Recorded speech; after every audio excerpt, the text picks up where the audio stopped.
This hour's top world headlines. More than a dozen Syrians testify at The Hague, saying that an alleged chemical attack in the town of Douma was, in fact, staged.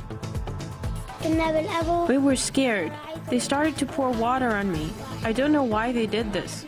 As professionals, we saw that there were no symptoms suggesting chemical weapons had been used. The North and South Korean leaders hold an historic summit, the first such meeting in more than a decade. It's hoped that talks will ease tensions on the peninsula. And protests in Gaza that have already seen 40 killed and thousands injured in the past month are set to go on for another 2 weeks.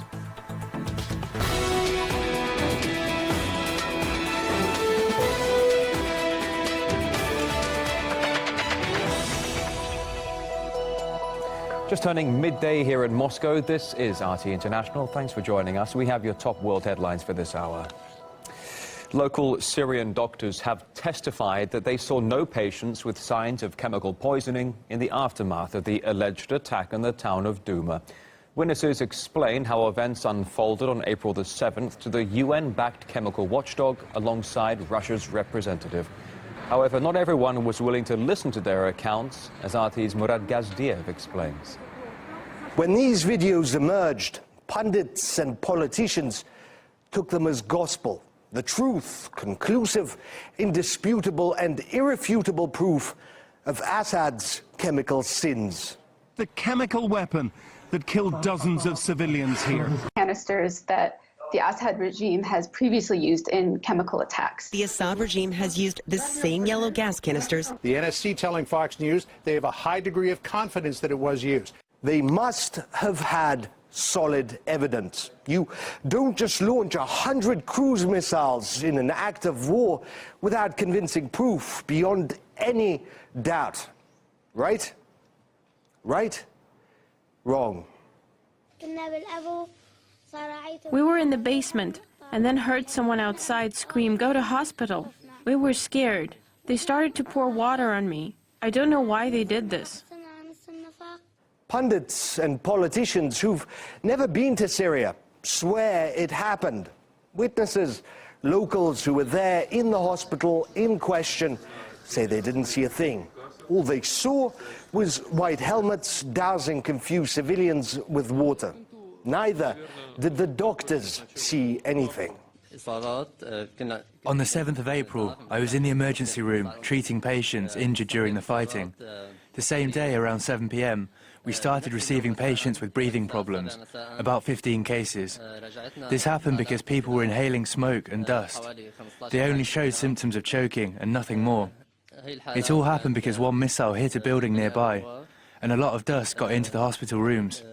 The screams, chemical weapons were used to create panic. This lasted for about an hour. We were treating the patients and then sending them home. We had no fatalities or instances of people suffering from poisonous substances. This isn't helping. Western journalists, their leaders, insist it happened. Syria, Russia and locals insist it didn't. Dead end. If you don't understand normal language, let's try a different way. If you are impervious to our arguments, let us bring you the witnesses then. So, Russia brought more than a dozen witnesses to the West, to the OPCW, and invited Western press. Perfect opportunity for journalists to get to the bottom of this. Right? Right? How low do you have to go to bring a little child all the way here and threaten them? Right off the bat, denial. But here's the answer. We came here willingly. We demanded the Red Cross allow us to come here. Wrong answer. In truth, there isn't a right answer. No matter what you say to some people, no matter what you show them, they'll never, ever come around or change their views. How threatened do you have to feel to change your story and to deny a chemical weapons attack? Stubborn doesn't do this fellow justice. He's really the reason that boy had to fly over. Yes, Hassan is young, and it's been difficult for him to make it here. A flight here is no easy thing. Little Hassan has told you the truth, something you do not want to hear. It was a necessary measure. We needed to show that there was a lie, and a very dangerous one. Anyone who hoped there'd be a breakthrough was in for a disappointment. Hours of testimony and evidence, all for naught. You mentioned in the Russian press release that somebody here was going to be present who was a witness of producing the video of the white helmets, and I was wondering where this witness is and if he can tell his testimony.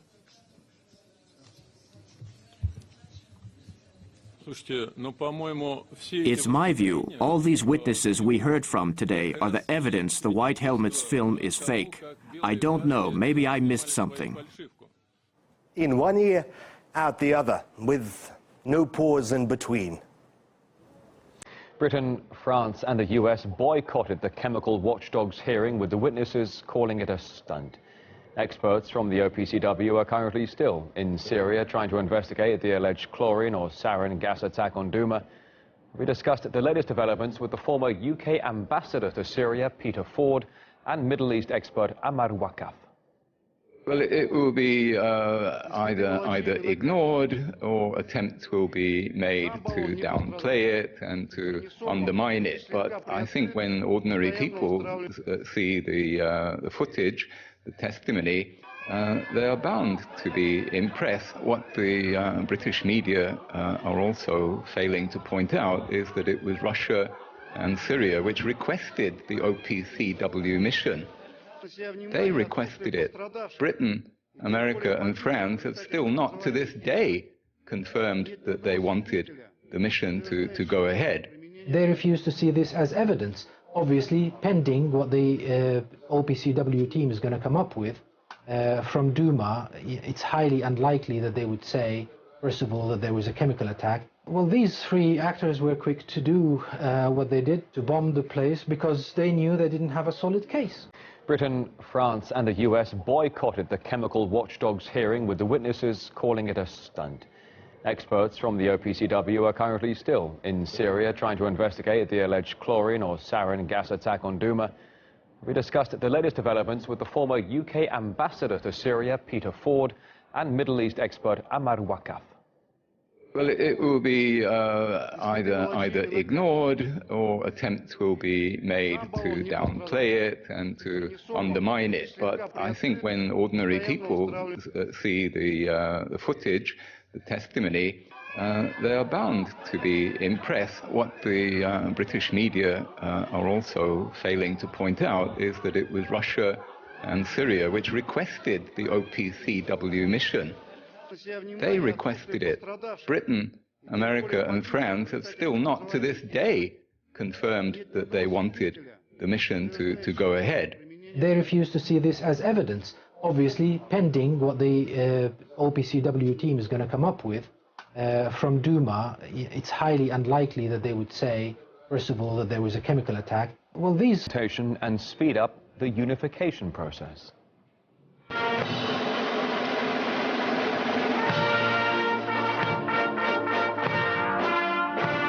The South Korean leader proposed creating rail links between the countries and expressed a desire to visit a holy mountain in North Korea. For his part, Kim Jong-un said he looked forward to visiting Seoul and joked that he wouldn't interrupt his counterpart's sleep in the early mornings anymore, most likely referring to the North's missile tests, which typically took place at dawn. Now, the Korean leaders visited a symbolic pine tree on the North-South Korean border, putting down a mixture of soil from both countries and water from their rivers. The tree dates back to 1953, the year the Korean armistice was signed. Now, the leaders have also brought each other some culinary delights. Kim Jong-un sent a special chef to the border to prepare cold buckwheat noodles for Moon, while the South Korean leader ordered a traditional Swiss potato fritter for Kim to remind him of his school days in Switzerland. And for dessert right there, a cake with the symbol of a united Korea on top. And it's understood that North Korea's First Lady will also attend the dinner, something that has never actually ever happened. In the meantime, the US President Donald Trump has displayed a striking shift in his thinking about North Korea's leader, moving from a war of words just a couple of months ago to open praise. We can't have madmen, rocket man, sick puppy, shooting rockets all over the place. We will have no choice but to totally destroy North Korea. They will be met with fire and fury. We're having very good discussions.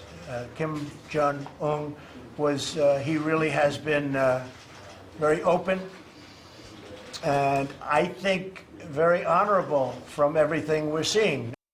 NATO Chief Jens Stoltenberg gave a somewhat mixed reaction to the ongoing historic meeting of the Korean leaders.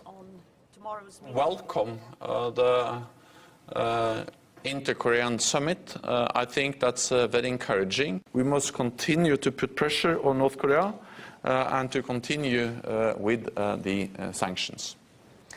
Well, despite the pressure on North Korea, a final peace treaty could now be possible. Human rights attorney Eric Sirotkin says both Koreas are ready. I think what we can expect is an exciting moment in time in which, as they said in South Africa, history and hope could rhyme, if you have it, in a certain time and a certain place. And I really am hopeful that from these talks we can see the framework for a full peace treaty to finally end this conflict. It seems both sides are ready and willing to do that. If the South and North can create the framework in their own steps in self-determination, then the U.S. has a much smaller role to play if we can agree that and hold them to the notion that ending the hostile policy, creating a peace treaty with the U.S. and South Korea will lead to denuclearization of the Korean Peninsula. Another Palestinian anti-occupation rally slated for today in Gaza as part of the ongoing Great March of Return. In the past month, the event has seen 40 Palestinians killed and over 5,000 wounded.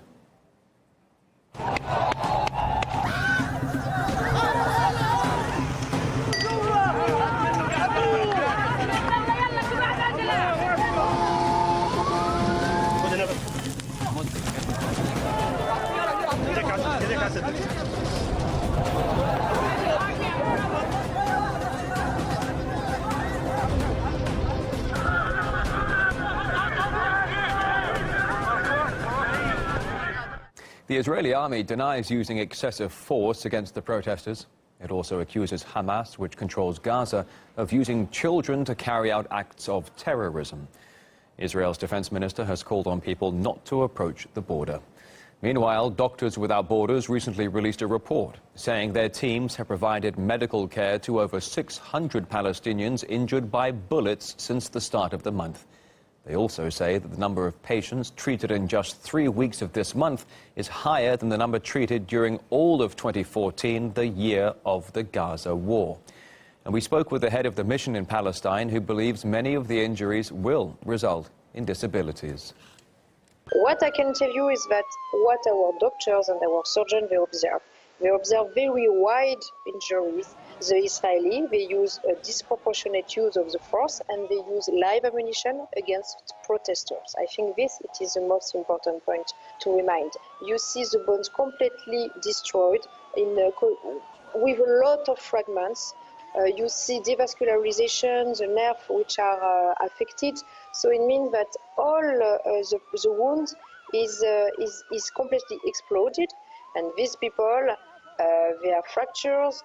They have very severe injuries, so it means that they will request a lot of time for the rehabilitation. They will need some surgeries. So it's not a question of just these 3 days. It will last a lot of months and even for some of them years. And we are quite sure that some of them will be disabled. And we are very afraid of the high risk of infection with the bones which are exposed. We know already that in Gaza it will be very difficult to treat these complications and that we will be obliged to request special authorization for the patient to go outside Gaza, in Israel, in West Bank or in Jordan. We have sent a request to the IDF asking for comment on the Doctors Without Borders report, as well as on claims that its crowd dispersal methods can leave people with serious disabilities. So far, no response on that inquiry. But in the meantime, though, Israel says it uses non-lethal sponge-tipped bullets. However, they are believed to be harder and heavier than older versions. They can not only cause severe injuries, but can kill, as happened back in 2014. But an Israeli human rights group recently released a video showing soldiers in the West Bank discussing the use of live ammunition.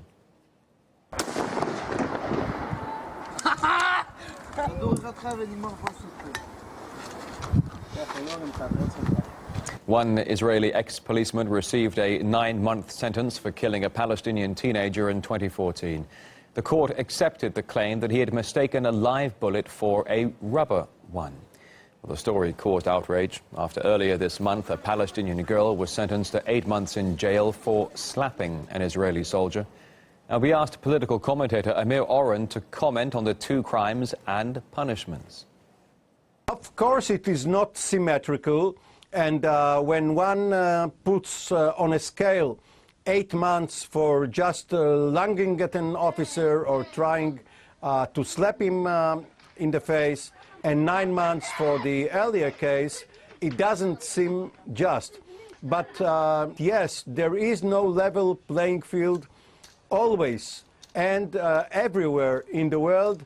Governments will give their uniformed personnel more leeway and would be more lenient towards them than towards those who resist the government. We may find it totally unjust, but this is the reality, and not only in Israel.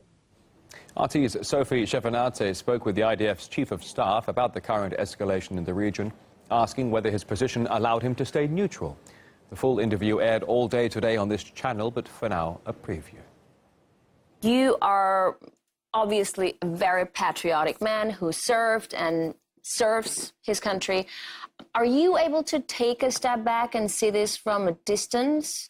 How unbending both sides are? I think I can, Sophie. I think that both the Palestinians and the Israelis need to give up an illusionary dreams of getting rid from the other. We are staying here.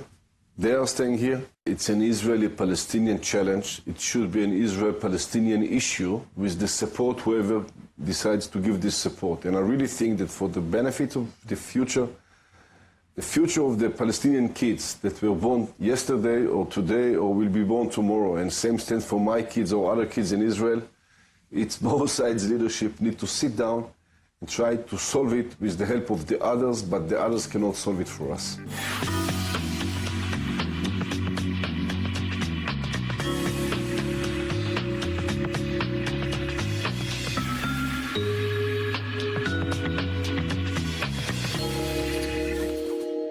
Halfway through the program here on RT on this Friday, still to come, though. Ethiopia urging a UK museum to return treasures seized by British troops 150 years ago. That full story in the mix after the break.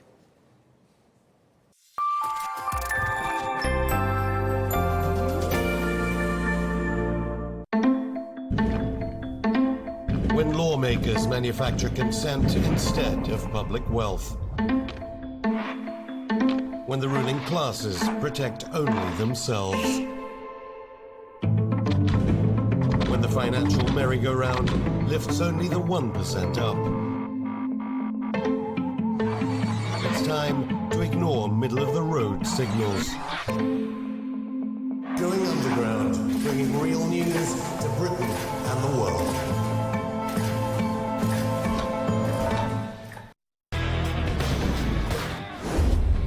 Most people think to stand out in this business, you need to be the first one on top of the story, or the person with the loudest voice, or the biggest ratings.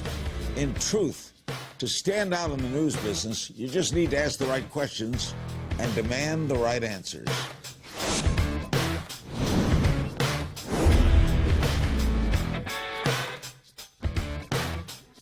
Question more.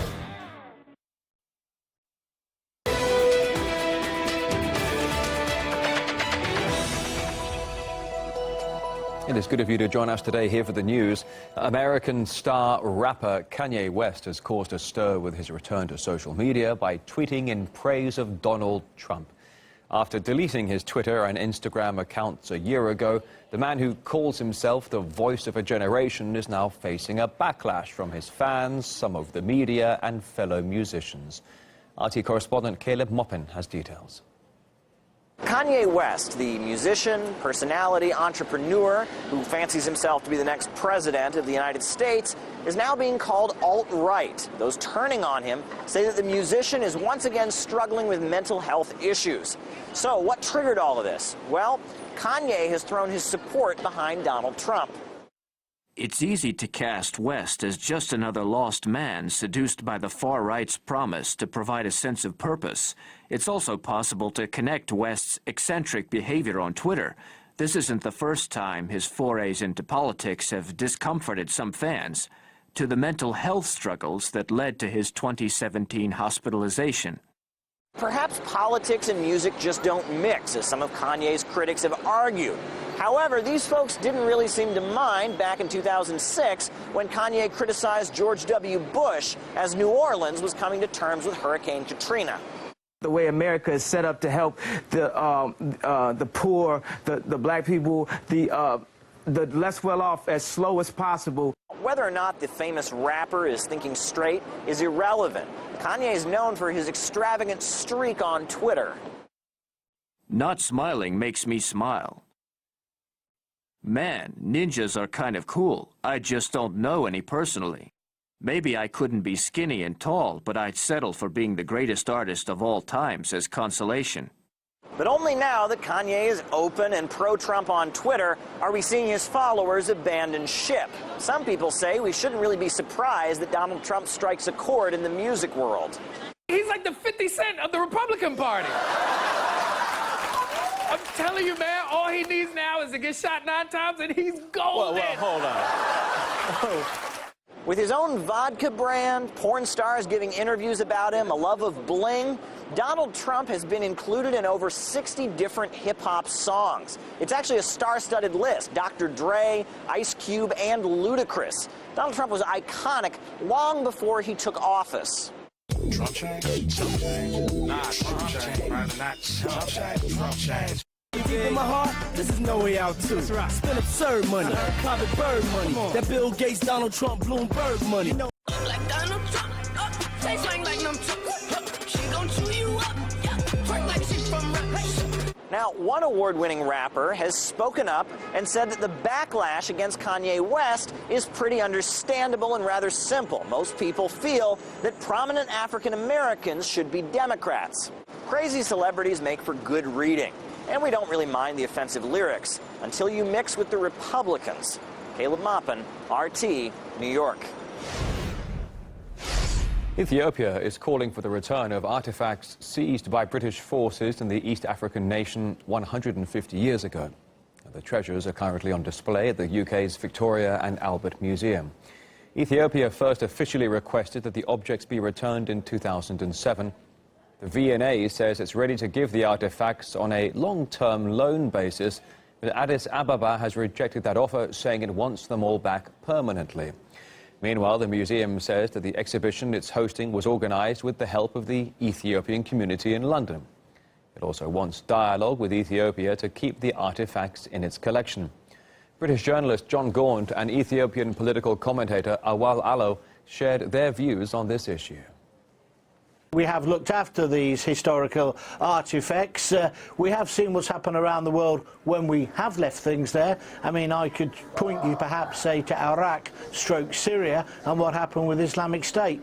Absolute nonsense. As long as we're willing to give them out on long-term loans, I think that should be the end of the matter. This is entirely colonial narrative, and I think it is extremely condescending to say that these nations are unstable and therefore cannot provide protection for those looted artifacts. They have sufficient capacity to do this. Yes, we did take them, but is even Ethiopia's slate completely clean on this one? I mean, I just think it's a confected row that doesn't need to happen. We're not saying we won't display them there. We're not saying that when we displayed them here, we're not putting them in the historical context. We are. This is just nonsense. The Ethiopian state continued to be the moral owner, at the same time the legal owner of these precious artifacts that were looted at the height of imperial plunder by the British. The UK has no basis whatsoever to hold them indefinitely and claim to somewhat have a moral high ground to loan it to the Ethiopian people and to the Ethiopian state. How long do we have to wear the horsehair shirt for? How long do we have to whip ourselves for having an empire? I mean, a lot of what we did when we had an empire was good. I'm not excusing what happened. I can't actually condone it, I can't excuse it, and I can't condemn it. It was over 200 years ago. Addis Ababa may not be as cosmopolitan as London, or may not have the kind of infrastructural facilities that London has, but it is still Africa's capital and has resources to display these artifacts, and people around the world can actually go and see them. It is in the financial interest of the Ethiopian people and the Ethiopian state if these people could actually go to Ethiopia itself, see these artifacts. All right, we can now bring you the latest from that historic meeting between the North and South Korean leaders taking place right now in the demilitarized zone. The two leaders have just come out with a joint statement. They confirmed that a nuclear-free Korean peninsula is their common goal and agreed to maintain ongoing contacts involving defense ministers. The South Korean leader will be visiting Pyongyang in the coming autumn. The two sides promised to connect the South and North with a railway and to resume work on uniting families that were divided by the Korean War. And starting next month, all propaganda activities, including loudspeakers and leaflets, will be stopped. After signing the declaration, the two leaders shook hands, and there we are, they even hugged each other.